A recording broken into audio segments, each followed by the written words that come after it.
Thumbnail చూసి confuse అయ్యారు కదా.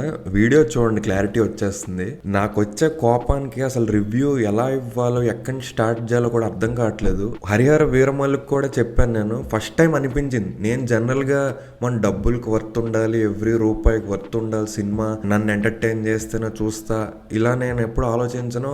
ఆ ఐడియాలజీకి నేను అగేన్స్ట్ అని నేను చాలా రివ్యూలో చెప్పాను. ఏదో మన డబ్బులు కడుతున్నాం కాబట్టి ఇష్టం వచ్చినట్టు మాట్లాడొచ్చు, మనకు కావాల్సిందే తీయాలి అంటే మనం ఆర్ట్ని ఎప్పుడు ఎంకరేజ్ చేయలేము, అప్పుడు కొత్త కొత్త సినిమాలు రావు అని చెప్పా చాలా రివ్యూలు. బట్ నాకు ఫస్ట్ టైం హరిహర వీరమల్లుకి నిజంగా నేను ఎందుకు డబ్బులు పెట్టి సినిమా చూస్తున్నా, ఏం చూపిస్తున్నారు అంటే ఆడియన్స్ ని గ్రాంటెడ్ గా తీసుకుంటారా, ఏది చేసినా చూసేస్తారు, ఏఐ పెట్టినా చూసేస్తారు, ఫేస్ విఎఫ్ఎక్స్ పెట్టినా చూసేస్తారు అని చెప్పి తీశారు అని చెప్పా. మళ్ళీ సెకండ్ టైం రాయాసాబ్ కనిపించింది అలా. అంటే నాకు అర్థం కావట్లేదు బ్రో, సినిమా చూస్తున్నా ఏం జరుగుతుంది. 3 years అన్నాడు, కష్టపడ్డానన్నాడు, ప్రీ రిలీజ్ ఈవెంట్ లో ఏడ్చారు, ఏదేదో చేశారు, అంత ఇంటర్వ్యూలు చేసి ప్రమోట్ చేశాడు మారుతి అన్న, ఏదేదో మాట్లాడాడు. నాకైతే ఒక అరగంట వరకు అర్థం కాలేదు, ఇదే నా సినిమా అవుట్పుట్, ఇదే నా ఫైనల్, లేదా ఎడిటింగ్ ఏమైనా బ్యాలెన్స్ ఉందా, ఇంకేమైనా సీన్స్ బ్యాలెన్స్ ఉన్నాయా అనిపించింది. ఒక అరగంట వరకు నేను ఇంక సినిమాలోకి వెళ్ళలే. ఏం జరుగుతుంది బ్రో, ఆ యాక్టింగ్ ఏంటి, ఆ సీన్ కట్స్ ఏంటి, ఆ ఫేస్ విఎఫ్ఎక్స్ ఏంటి, మల్టిపుల్ షాట్స్, అది కూడా సాంగ్లు వస్తున్నాయి, కామెడీ వస్తుంది అని, ఇది నా ఫీలింగ్ అనమాట ఇంటర్వెల్ వరకు. ఇంక ఇంటర్వెల్ తర్వాత అప్పుడు ఓకే, మనోడు ఒక కాన్సెప్ట్ ఇదనమాట అనుకున్నాడు, ఇదే తీసుకెళ్తున్నాడు అని అలా నేను ఇన్వాల్వ్ అయ్యి అప్పుడు సెకండ్ హాఫ్ చూసా. కాబట్టి ఓవరాల్ గా చెప్పమంటే movie rod, but first half కుక్క రాడ్, సెకండ్ హాఫ్ బెటర్ అనమాట, చూడొచ్చు. సెకండ్ హాఫ్ లో స్టిల్ చాలా వర్స్ట్ పాయింట్స్ ఉన్నాయి, మాట్లాడుకుందాం. బట్ రెండింటిని ఓవరాల్ గా వే చేస్తే నాకు సెకండ్ హాఫ్ బెటర్ అనిపించింది. ఫస్ట్ సినిమాలో పాజిటివ్స్ గురించి మాట్లాడుకుందాం, ఎక్కువ ఉండవు, రెండే ఉన్నాయి. ఒకటి ఏంటంటే క్లైమాక్స్, ఒక 15-20 minutes ఆ సీక్వెన్స్ అంతా, విఎఫ్ఎక్స్ కానీ స్టోరీ టెల్లింగ్ ఎమోషన్ అంతా ఆ 15-20 minutes అంతే. రెండోది ప్రభాస్ యాక్టింగ్. అంటే యాక్టింగ్ చేయలే చెప్పాలంటే, నాకెందుకు బయట ఇంటర్వ్యూల్లో, బయట ప్రీ రిలీజ్ ఈవెంట్లో ఎలా మాట్లాడతాడు, ఎలా బిహేవ్ చేస్తాడో అలాగే చేశాడు యాక్టింగ్, చాలా న్యాచురల్ గా చేశాడు ఫస్ట్ హాఫ్. సెకండ్ హాఫ్ ఇంకా క్లైమాక్స్ పోర్షన్ లో పీక్స్ యాక్టింగ్ అనమాట, సూపర్. అయితే ఇందులో కూడా ఒకటి ఉంది, ఒక దగ్గర అంటే హాస్పిటల్ సీన్ లో మనోడు యాక్టింగ్ చేస్తూ ఉంటాడు. అక్కడ సడన్ గా అంటే నేను ఇప్పుడు సినిమాలో ఇన్వాల్వ్ అయినా బ్యాక్ మైండ్ లో రన్ అవుతూనే ఉందన్నమాట. బ్యాక్ మైండ్ లో ఏవో రన్ అవుతున్నాయి అనమాట, అసలు ఏంటి సినిమా, ఏం తీస్తున్నారు, ఏం చూపిస్తున్నారని. సో అది ఎక్కడ టేక్ ఓవర్ చేసిందంటే, హాస్పిటల్ సీన్ లో మనోడు యాక్టింగ్ చేస్తున్నాడు, అసలు మామూలు యాక్టింగ్ కాదు, నిజంగా చాలా ఎమోషనల్ యాక్టింగ్ చేస్తున్నాడు, బాగా చేస్తుంటే సడన్ గా సంజయ్ దత్ వచ్చి పిచ్చి పట్టినట్టుందిరా వీడికి అంటాడు. అక్కడ నాకు సడన్ గా నవ్వు వచ్చింది బ్రో. అంటే యాక్చువల్గా పిచ్చి పట్టినట్టు చేశాడు నిజంగా, అది అలా చేయడం చాలా బాగా చేశాడు యాక్టింగ్.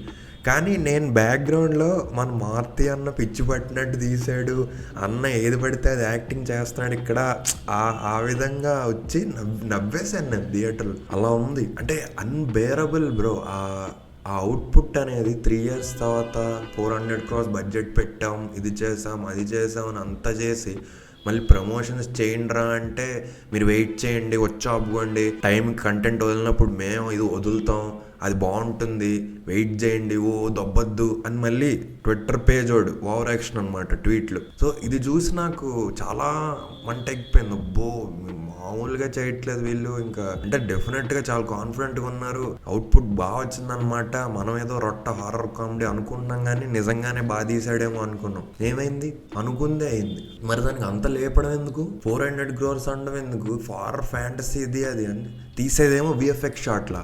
నాకు అర్థం కాదు, నేను ఇటు చూస్తున్నా జనాల్ని, అంటే ఏంటి బ్రో ఏం జరుగుతుంది ఇక్కడ అని. డాన్స్ లో విఎఫ్ఎక్స్ షాట్లు, డాన్స్ చేయించాలని లేకపోతే, లేదా హీరో చేయట్లేదంటే తీసేయచ్చు కదా, ఆ డాన్స్ స్టెప్పులు పెట్టద్దు. ఆల్రెడీ చాలా షార్ట్స్, చాలా లొకేషన్స్ తీసారు సాంగ్ ని, వాటినే వాడుకోవచ్చు కదా, అందులోనే ఎక్స్ట్రా షాట్లు మిగిలినవి వాడి పెట్టచ్చు కదా. ఏదో డాన్స్ చూపించాలని చెప్పి పెట్టినప్పుడు అది హీరో డాన్స్ చేస్తే పెట్టండి, అంతేగాని ఫేస్ విఎఫ్ఎక్స్ చేసేసి డూప్ తో చేయించేసి అది పెడితే ఎందుకు, మాకు అది క్లియర్ కనిపించేస్తుంది కదా.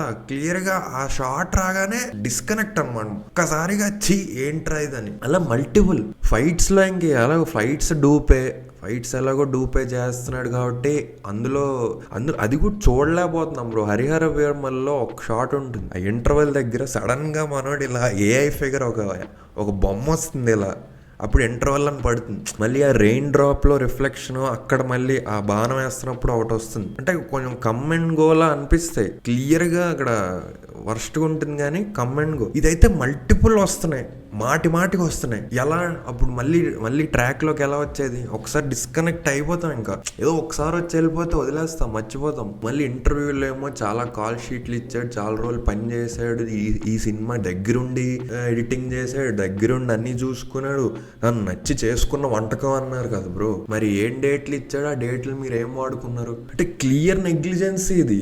ఇప్పుడు దీని ఏంటంటే ఇప్పుడు ఇక్కడ ఏంటి ఫైనల్ గా నువ్వు అనేది ఏంట్రా అంటే negligence, taking audience for granted. అదే వేసాను వెనకాల. సో ఇది కొత్త కాన్సెప్ట్ ఒకటి స్టార్ట్ చేస్తున్నాను అనమాట. సెటప్ కొంచెం మార్చా, ఇంకా మారుస్తాను. కొంచెం లైటింగ్ అది బెటర్ గా కొంచెం సెటప్ ఇంకా మారుద్దాం మన వీడియో బ్యాక్గ్రౌండ్స్ లో. ప్రస్తుతానికి అయితే ఓవరాల్ అవుట్లైన్ అయితే ఇది. ఒక బోర్డు ఉంటుంది, బోర్డు మీద మనం మాట్లాడబోయే రివ్యూ సినిమా గురించి కానీ ఏదైనా ఏ టాపిక్ గురించి అయినా వెనకాల నేను దాని గురించి టైటిల్స్ అవి వేస్తాను. సో రాజా సాబ్కి రాడ్ సాబ్ అనేసా, కింద క్యాప్షన్ ఏంటంటే taking audience for granted. So అది మన కాన్సెప్ట్ రివ్యూది. చూసేస్తారు, పెద్ద హీరో సినిమా, ఫ్యాన్స్ బానిసలు కదా, చూసేస్తారు. అలాంటప్పుడు ఆ టికెట్ ప్రైజ్లు ఎందుకు, ఆ డబ్బా కొట్టుకోవడాలు ఎందుకు, ఎంత పెట్టాం అంత పెట్టాం, ఇంత బడ్జెట్ విఎఫ్ఎక్స్ అని అవన్నీ ఎందుకు? ఫైనల్ గా అవుట్పుట్ బాగాలేదన్నప్పుడు మీరు మూసుకొని ఉండొచ్చు కదా, అవన్నీ ఎందుకు చెప్పడం? ఈ ఫ్రస్ట్రేషన్ అనమాట, ఎంత ఫ్రస్ట్రేషన్ వస్తుంది. కానీ ఇప్పుడు అనిపిస్తుంది మీ బానిసలకి ఇలాగే జరగాలి. మన ఆడియన్స్ బానిసలు కదా,